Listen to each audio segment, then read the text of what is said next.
Hi, I'm Gaby Company and this is The Dreaming Show. Have you ever imagined losing $300,000 of sales in 1 week? Today, I'm talking to Mary Philippou. She's owner and founder of Corporate Innovations and Business Wins.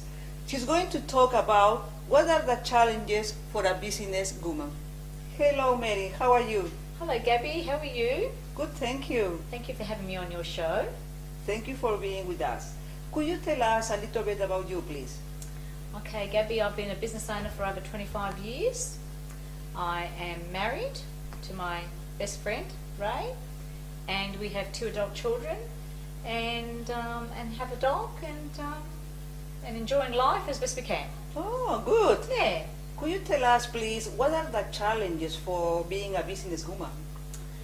Well, Gabby, the challenges for a businesswoman, I find, particularly if you're a mum, are always challenges. We're always juggling work, home, being with our family, and ensuring our businesses are going well to give our families a better life. Mm-hmm. So there are always many challenges in business. What happened to your business in 2004? You say you lose $300,000. What happened, Mary?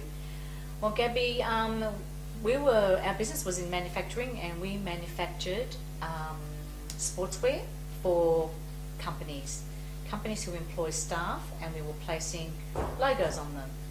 And at 2004, the internet was obviously coming in, and China had opened up for manufacturing, and products you can get a lot cheaper.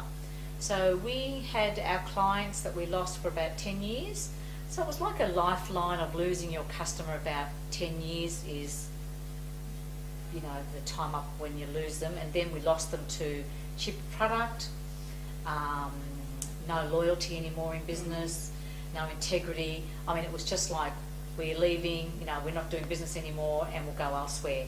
So I found that very difficult. I took it personally, and we also had to really downsize our costs to keep afloat. Mm-hmm. Sometimes when we face these kind of challenges, the relationship with a partner suffer. What happened in your case? Okay, in our case,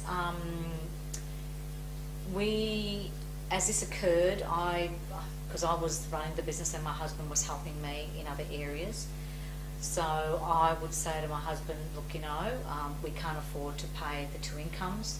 I think it's best that you sort of leave.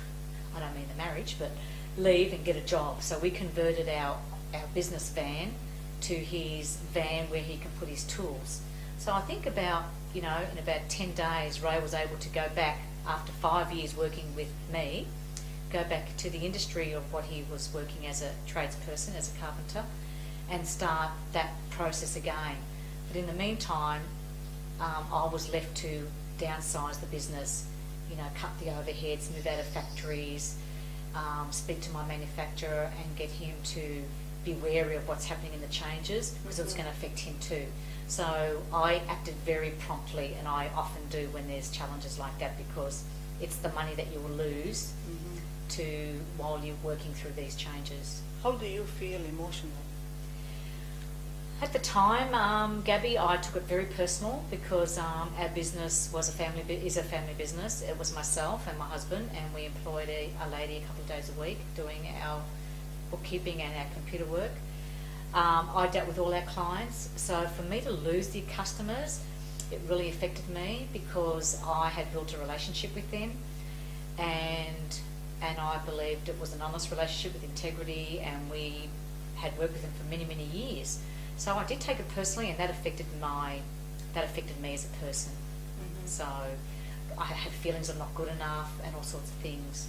Mm-hmm. So how do you overcome these feelings? Well, interesting enough, at the time I was going through those changes in my business, I was going through changes in my life.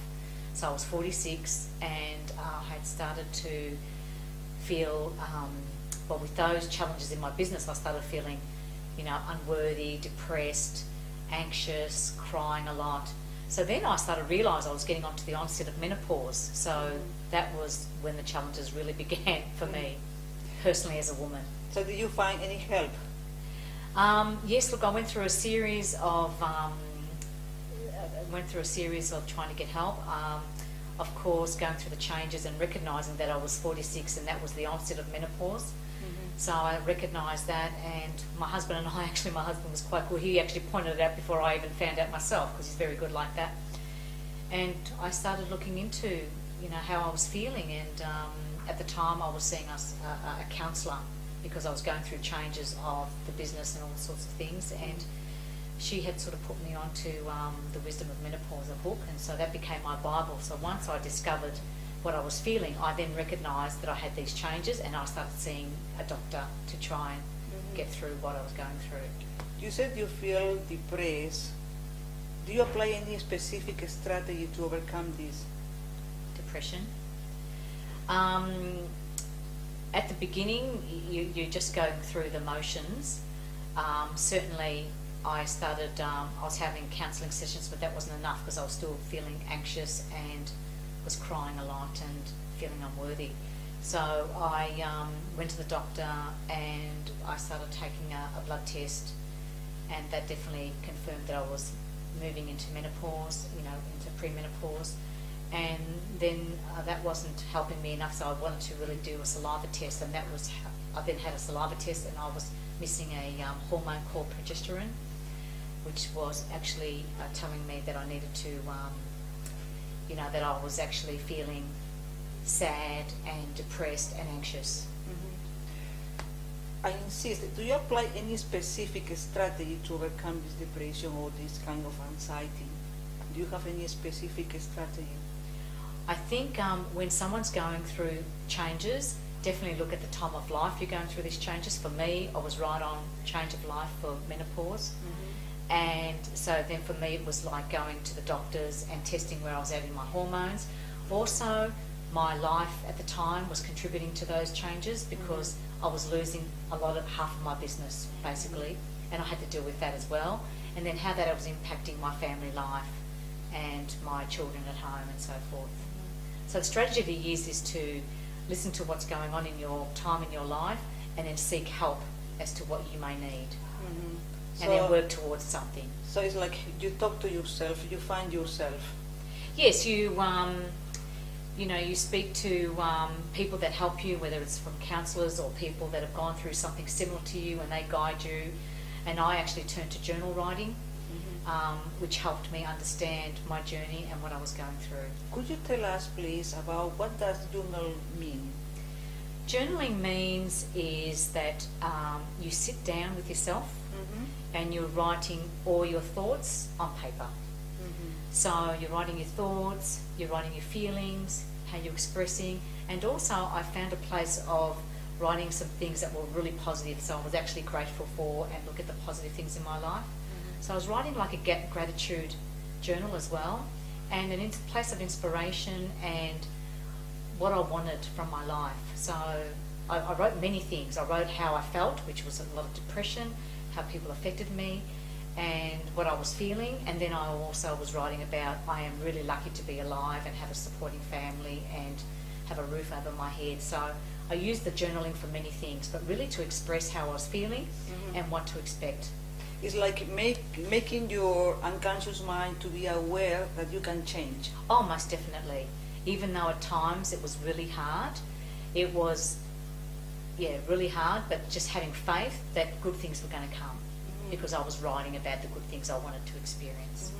Mary, what could you say to people who is listening to us and watching to us today, if they want to start writing a journal and probably they stop, what would you say? Look, if you are finding it hard to come to terms with what's happening in your life, or you want change, or you're trying to discover who you are, journaling is a great place to start, because you're connecting with yourself. And the best way to find out who we are is to connect with yourself. So by sitting down and having the quiet time for you, you can reflect and you can start asking questions about what you want and what you want in your life. So journaling is a really great place. I have penned 18 journals, and 10 years later I am still journaling probably several times a week. 18? Yes. Amazing, congratulations. Yeah. It's been really my saviour. So you have a library? I do have a library. It's got to be published one day, but I do have a library. Well done. Yeah, well thank done. you. Yeah. Tell me, what did you learn from this experience?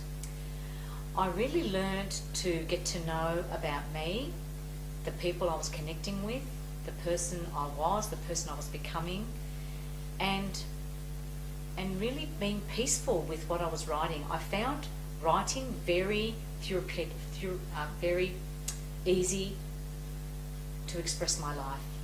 I wasn't able to express vocally, but through writing, I was able to express, and that really helped me through my journey with lots of many challenges.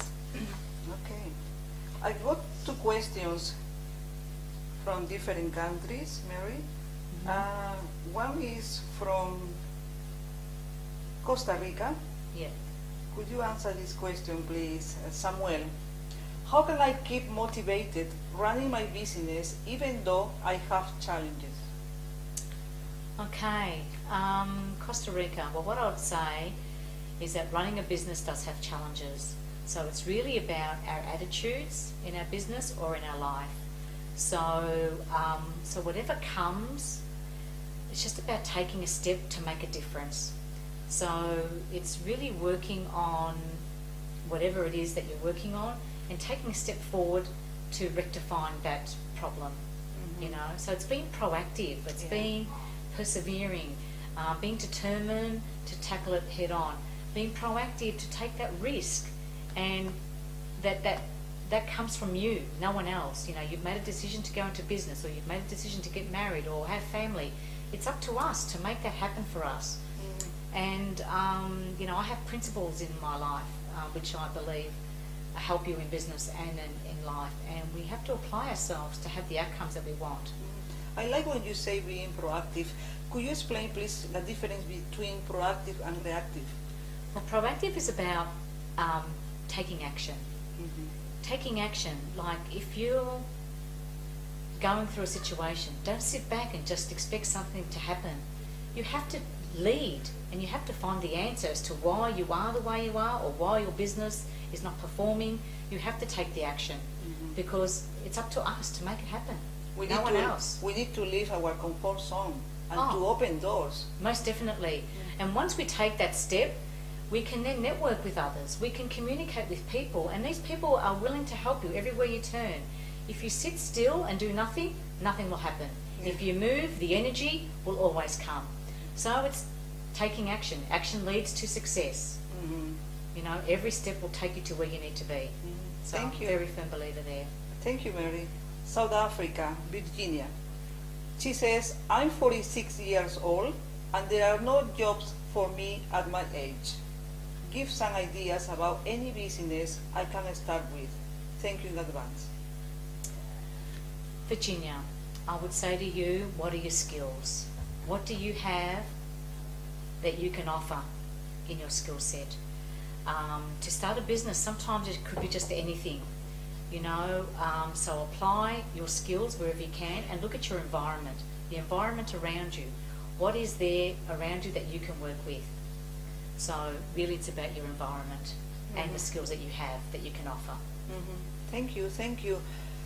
Please, could you give us to people one big strategy that they can apply in life or business? Okay, I'm going to leave you with this thought. I run my life on passion, then I follow with perseverance, determined, driven to make it happen. Then you've got to be proactive, take the action and lead. Then you've got to connect with people, support, good families, good friends, good networks, and then you will be there to make the money or to share your life with people in your life. So it's really to be positive and just keep moving forward. So that's, I believe, the five P's to success in life or business. Amazing answer. Thank you very much, Mary. Thank you for being with us. It was a pleasure to have you here. Thank you, Gaby, and thank you for having me. Thank you.